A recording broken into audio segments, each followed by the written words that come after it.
Why do 70% of importers struggle with high costs?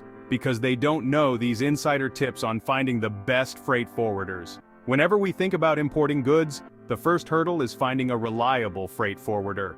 Today, I'll show you how to do just that, without breaking the bank. First, if you're importing from China, start by contacting Chinese agents on platforms like Alibaba.com and MadeInChina.com. Type freight forwarder, and you'll get a list of companies. Contact as many as you can and get their rates. Next, make a list of the best rates and compare them with Pakistani freight forwarders. Visit the PIFA website to find authorized Pakistani forwarders, especially in Karachi since most goods land there. Why choose Pakistani forwarders? They can help you avoid extra charges at the Karachi port. Compare both rates and, if needed, negotiate using the Chinese rates to get the best deal. Remember, reducing costs boosts your profit margins. Aim for at least a 30 to 35% profit margin.